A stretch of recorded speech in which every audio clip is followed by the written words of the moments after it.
सर्वधा।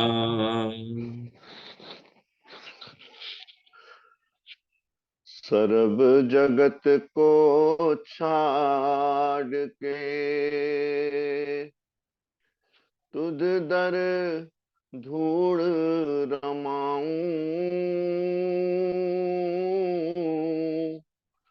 मंगत दीन दयाल प्रभु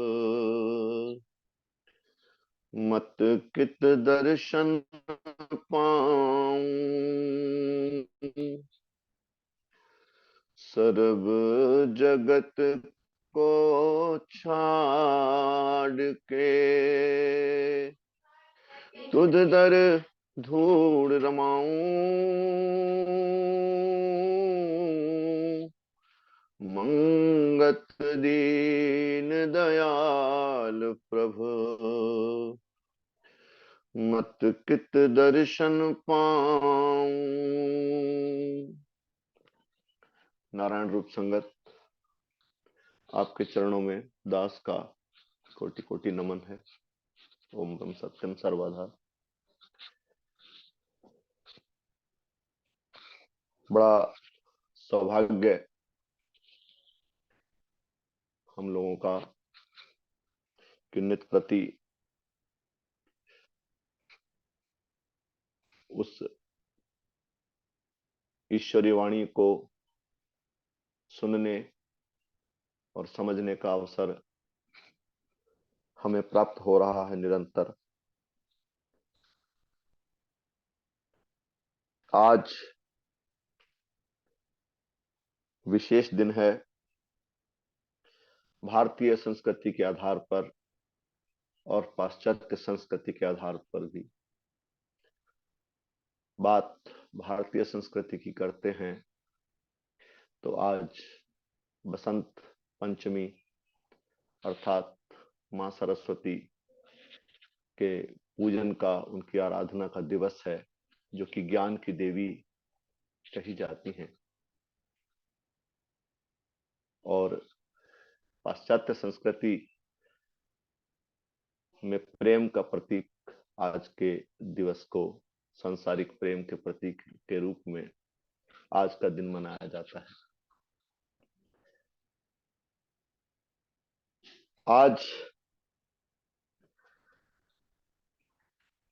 बसंत पंचमी अर्थात ज्ञान की देवी की आराधना के दिवस के रूप में मैं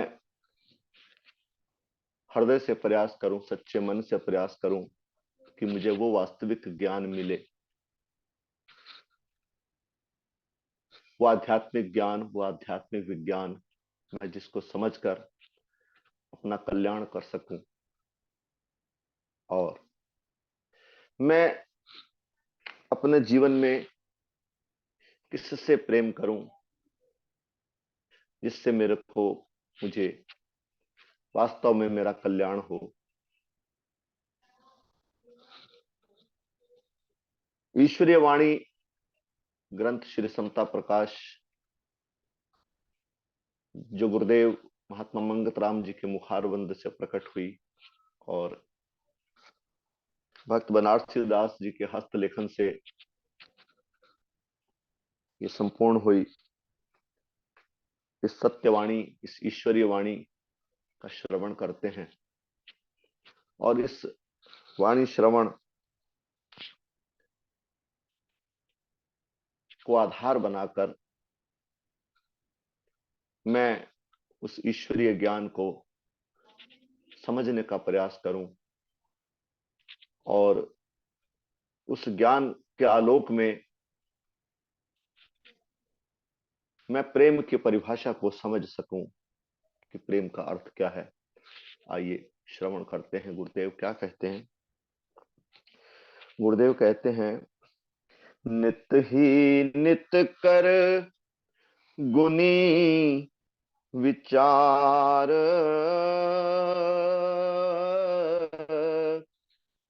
क्या मरे क्या जीवन सार। हम में से प्रत्येक व्यक्ति इस सोच के साथ जी रहा है कि जीवन किस प्रकार जिया जाता है, इसका मर्म मैंने भली भांति समझ लिया है। गुरुदेव मुझे गुनी कहकर पुकार रहे कि वास्तव में ये साधक, वो प्रेमी, अगर तू गुणवान है तो गुणवान तभी कहला सकता है जब हरदम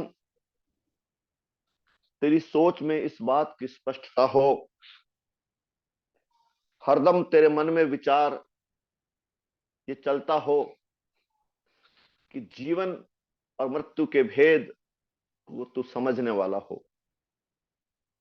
जीवन का अर्थ क्या है और मृत्यु का अर्थ क्या है, इस सोच की स्पष्टता, यह ज्ञान, यह विवेक तेरे अंदर सदैव बना रहे, ऐसा गुरुदेव प्रेरित कर रहे हैं हम प्रेमियों को कि ऐसे विचार को हमेशा अपने में कायम रखने की बात गुरुदेव कह रहे हैं। यूं तो मैं सुनता भी हूं, कह भी लेता हूं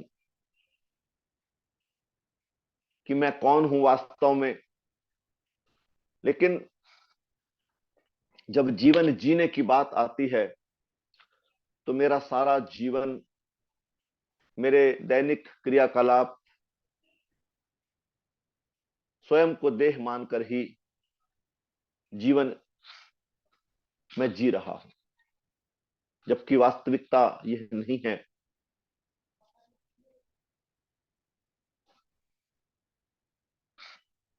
गोस्वामी तुलसीदास जी कहते हैं कि ईश्वर अंश जीव अविनाशी, चेतन अमल सहज सुख राशि। अगर मैं वास्तव में यह देह हूं, यह शरीर हूं, तो फिर किसी प्रकार के अन्यत्र प्रयास की, अपने कल्याण की कोशिश की आवश्यकता ही क्या बचती है।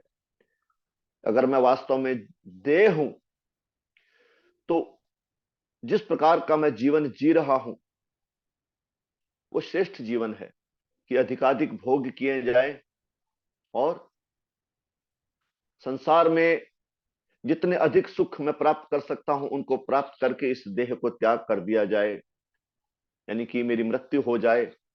अगर ये सत्य है तो फिर सत्संग श्रवण की, ईश्वर प्राप्ति के लिए, अपने कल्याण के लिए कठिन मेहनत करने की क्या आवश्यकता है। लेकिन ये सत्य नहीं। सत्य तो यह है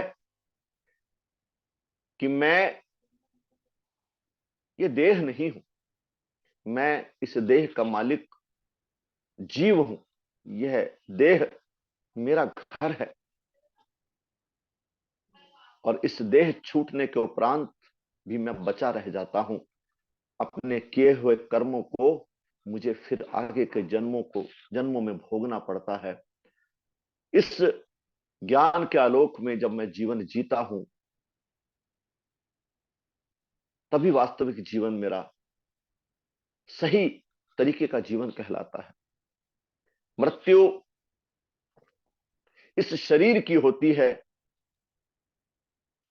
इस बात की समझ कायम रखने की बात गुरुदेव कहते हैं। और ये बात नित्य विचारने की है, हरदम इस सोच पर कायम रहने की है कि वास्तव में कि मैं अविनाशी हूं। मुझे कुछ समय के लिए ये देह मिली है, इस देह के माध्यम से ये मेरा बंधन है। मैं जीव हूं, इस देह की कैद में आ गया हूं। इस कैद से मुक्त होने के लिए मुझे ये जीवन मिला है। इस जीवन और मरण के भेद को सदा ही याद रखना, सदा इस पर विचार करते रहना, इस सोच को कायम रखने की बात गुरुदेव मुझे सिखा रहे हैं। क्या उत्पत्ति क्या परलय होई, कहाँ से आवे कहाँ जाए बसोई। फिर गुरुदेव दोहराते हैं कि ये देह मुझे मेरे कर्मों के अनुसार, मुझे मेरी वासना के आधार पर एक निश्चित प्रारब्ध को भोगने के लिए मिली है। इससे पूर्व मेरे कितने ही जन्म रहे होंगे जो मैं भी नहीं जानता। बहुत सारे शरीरों को त्याग कर, शरीरों से विचरते हुए, मैं जीव रूप में भटकते हुए इस देह को प्राप्त मैंने किया है। ईश्वर की असीम अनुकंपा मुझ पर हुई है। और वास्तव में मानुष देह ही ऐसी देह है जिससे जीव अपनी कल्याण कर सकता है। कल्याण इस अर्थ में कि वो जन्म मरण के इस भव सागर से, इस जाल से मुक्त हो सकता है। मेरा परम कर्तव्य कि जिस स्वभाव को मैं प्राप्त करके, प्रारंभिक स्वभाव को प्राप्त करके इस देह में आया हूं, मैं सत्पुरुषों की शरण में जाकर आध्यात्मिक चिंतन करते हुए मैं सही सोच को धारण करूं, सही जीवन जीने की कला को सीखूं, निरंतर स्वयं में सुधार करूं, इस जीवन में ईश्वर प्राप्ति का ईमानदारी से प्रयास करूं। और अगर मैं इस जीवन में ईश्वर प्राप्ति करने में सफल नहीं भी हो पाता तो कम से कम मेरा जीवन सकारात्मकता लिए हुए हो। मैं इस जीवन में अपने स्वभाव में सकारात्मक, पॉजिटिव अंतर पैदा कर सकूं, श्रेष्ठ गुणों को धारण कर सकूं, मैं अवगुणों से मुक्त होने की कोशिश करूं। कम से कम अगला जन्म तो मेरा इससे श्रेष्ठ अवस्था में हो, कम से कम मानुष देह में प्राप्त करूं। फिर अगले जन्मों के किए हुए प्रयासों के फलस्वरूप मैं ईश्वर प्राप्ति के मार्ग पर अग्रसर हो सकूं, अपने लक्ष्य को प्राप्त कर सकूं। ऐसी मेरी सच्ची कोशिश होनी ही चाहिए। सिर्फ बातों से बात बनने वाली नहीं। कथनी ज्ञान की अपेक्षा मैं अपने जीवन से दुर्गुण रूपी कांटों को चुन सकूं और निरंतर गुरुदेव द्वारा बताए हुए मार्ग के अनुसार मैं जीवन जी सकूं, श्रेष्ठ गुणों को धारण कर सकूं और मैं सच्चा साधक बनकर ईश्वर मार्ग पर आगे बढ़ूं। ऐसी प्रेरणा गुरुदेव मुझको दे रहे हैं। और फिर गुरुदेव कहते हैं, कौन मित्र जो नित संग बासी, कौन ज्ञान जो कटे 84। सत्संग ऐसा एक माध्यम है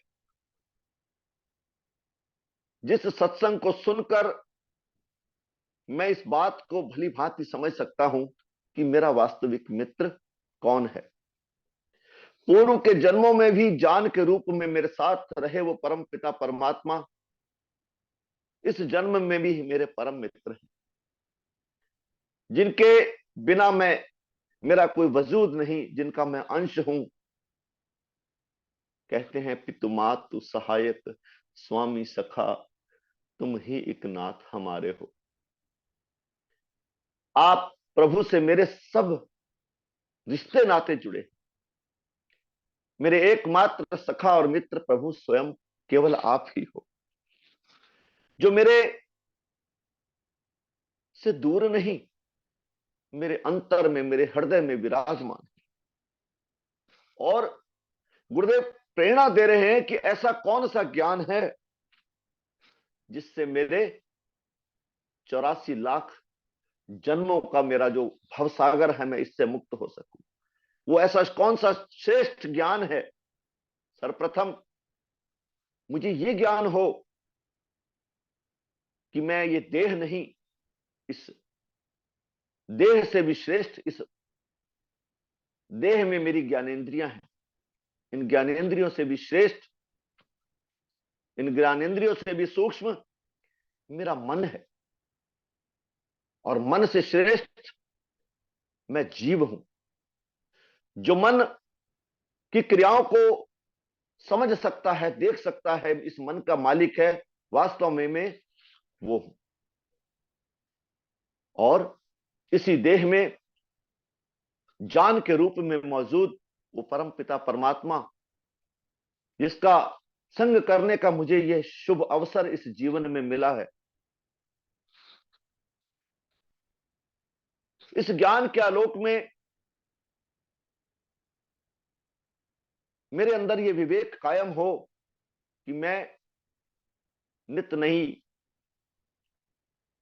इच्छा को धारण करके उन इच्छाओं को पूर्ण करने के लिए मैं मन का मालिक होने के बावजूद मन के कहे अनुसार जीवन जीता चला जा रहा हूं।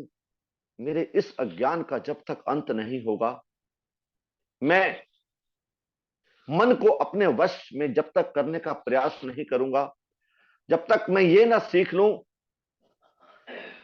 कि मेरा वास्तविक दुख क्या है। मेरा वास्तविक दुख मेरे अंतर में पलने वाली मेरी इच्छाएं, मेरी वासनाएं ही है। मैं अज्ञानी जीव उन इच्छाओं और वासनाओं को पूर्ण करने के लिए पूरा जीवन खपा देता हूं, जबकि मेरा जीवन तो निर्वास होने के लिए मुझे मिला था। ऐसा ईश्वरीय ज्ञान, ऐसा सद्ज्ञान गुरुदेव ग्रहण करने की बात कहे कि ऐसा कौन सा ज्ञान है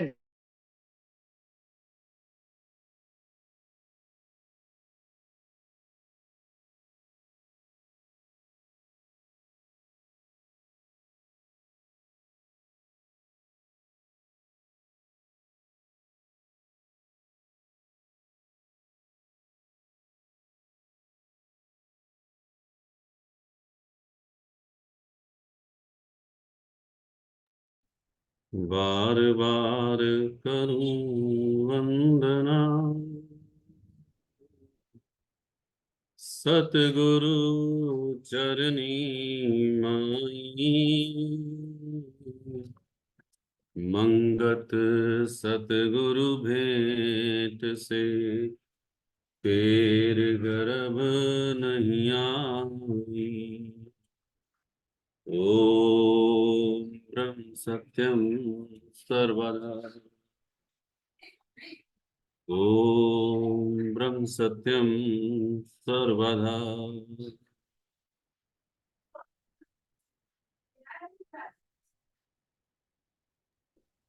प्रेमी जी? आवाज आ रही है शायद? आपकी आवाज आ रही है? जब मेरा स्वयं से परिचय होता है कि इस देह का मालिक मैं जीव,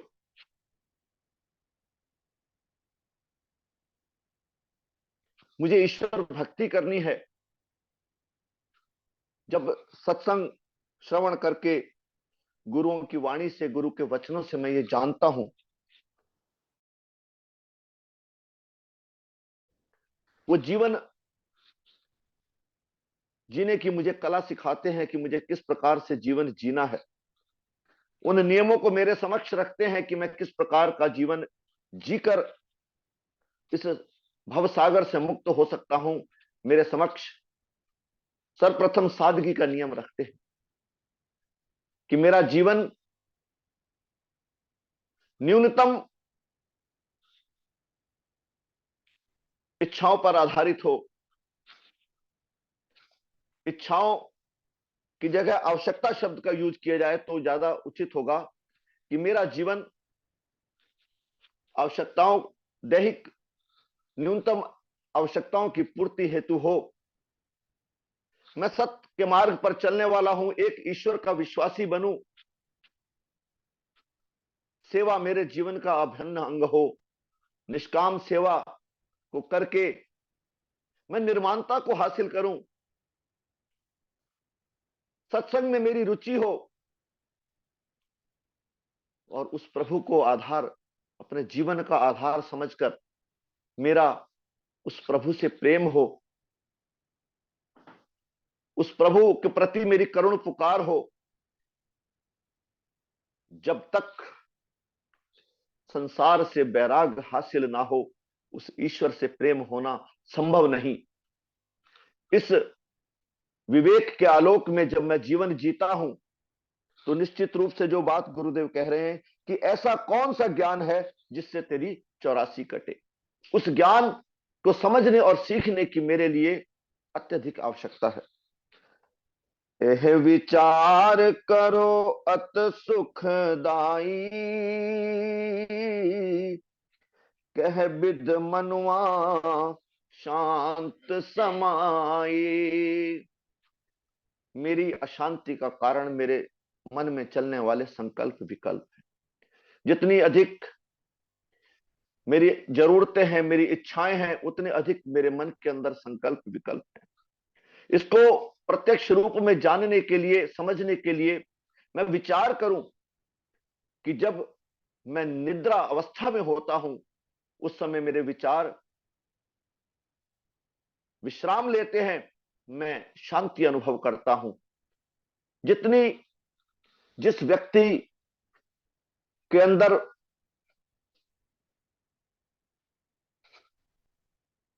विचारों की अधिकता है, जितना कोई व्यक्ति वासनाओं के आधार पर जीवन जी रहा है, उतना अधिक वो शांत है। हम संसारिक लोग किसी व्यक्ति की समृद्धि का आकलन उसने जो अपने जीवन में वस्तुओं को प्राप्त किया है उसके आधार पर करते हैं, लेकिन सत्पुरुष किसी व्यक्ति के जीवन में कितना उसने अपनी वासनाओं को नियंत्रित किया है, विचारों को कितना अधिक संकुचित किया है, उसके आधार पर उसके जीवन की सफलता का आकलन करते हैं। इसी विज्ञान को देखते हुए सत्पुरुषों ने मेरे समक्ष वो उपाय रखा कि मैं मंत्र विधि से उस प्रभु की आराधना करूं, अपने विचारों पर नियंत्रण करने का प्रयास करूं। मेरे मन में उठने वाली तरंगे किस प्रकार शांत हों, ये विचार करने का विषय है। सुख के कारण बहु जतन विचारी, माल मुलक संपत बहुधारी। मेरा यह ज्ञान कि अधिक संपत्ति से अधिक सुख प्राप्त होंगे, ऐसा जानकर मैंने पूरा जीवन व्यर्थ कर दिया। सुत दारा नाती परवारा, रैन दिन करे जतन बहु भारा। उठ उठ धाये मन अंधकारी, ठौर न पावे बिन सत विचारी। सच व खरजिस वनज करीना, गुरु प्रसाद शांत परखीना। परम कलेश में जीव रहाई, स्वरूप विसार परम दुख पाए। अब नाशी पुरख को दिया बिसराई, झूठ माया संग रहे लपटाई। चले निथावा अंत की बारी, संपत तजी माल परिवारी। आशा माही जन्मया, आशा में मर जाए। मंगत घने कलेश में नित प्यासा रहाए। आशा माही जन्मया आशा में मर जाए। मंगत घने कलेश में नित्य प्यासा रहाए। गुरुदेव कह रहे हैं कि ये जीवन इच्छाओं को कम करने के लिए मुझे प्राप्त हुआ और मैं घोर अज्ञानी कि अपनी इच्छाओं को, अपनी वासनाओं को बढ़ाकर इस देह का त्याग करता हूं। इस अज्ञान से मेरा कैसे पीछा छूटे। मुझे अपने गुरु की वाणी, गुरु के ज्ञान को सही स्वरूप में समझने की आवश्यकता है। गुरु हुक्म में, ईश्वर हुक्म में जीने की आवश्यकता है कि इस देह को धारण करने के पश्चात मुझे अपना कल्याण करना है। बार बार जन्मना और बार बार मृत्यु को प्राप्त होना, इस भव सागर से छुटकारा पाने के लिए मुझे देह मिली है। यह वास्तविक ज्ञान आज के दिन मैं समझ सकूं, अपनी गुरु आज्ञा के अनुसार मैं जीवन जी सकूं। और ये किसी पर एहसान नहीं, ये सब स्वयं मेरे ही कल्याण हेतु है। इस कल्याण को, इस गुरु के अनुग्रह को, इस गुरु के वरदान को मैं प्राप्त कर सकूं, उसको सहेज सकूं, गुरु की वाणी को अपने अंतर में, इस ज्ञान के आलोक में मैं अपने जीवन जीने की कला को सीख सकूं और भवबंधन से मुक्त हो सकूं। ऐसी प्रार्थना गुरुदेव से करते हैं कि वो श्रेष्ठ ज्ञान, वो ईश्वरीय विज्ञान को समझने की शक्ति हम सबको दें, जिसको आधार बनाकर हम श्रेष्ठ जीवन जीते हुए अपना कल्याण कर सकें। ओम ब्रह्म सत्यम सर्वाधार।